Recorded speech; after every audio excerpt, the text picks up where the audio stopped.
6.6 million pesos na halaga ng marijuana pinagsisira ng PIDEA sa Kalinga. Narito ang report. Tinatayang 6.6 milyong pisong halaga ng fully grown marijuana plants ang sinira ng mga otoridad sa 2 araw na marijuana eradication sa Barangay Buscalan, Tinglayan, Kalinga. Aabot sa 33,000 fully grown marijuana plants ang binunot sa mismong lugar. Nakatanim ang mga ito sa tinatayang 3,000 square meters na lupain. Walang naaresto sa operasyon dahil walang mga cultivator na naabutan sa lugar. Patuloy ang follow-up investigation ng mga otoridad upang matukoy ang mga cultivator.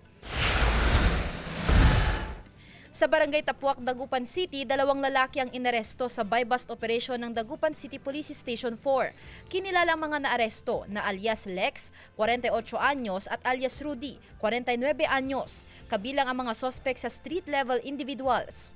Nakumpiska sa kanila ang 3 pakete na naglalaman ng hinihinalang shabu. May timbang itong 21 grams na nagkakahalaga ng humigit kumulang 142,800 pesos. Sasampahan ng kaukulang reklamo ang mga naaresto na nasa kustudiyan ng pulisya.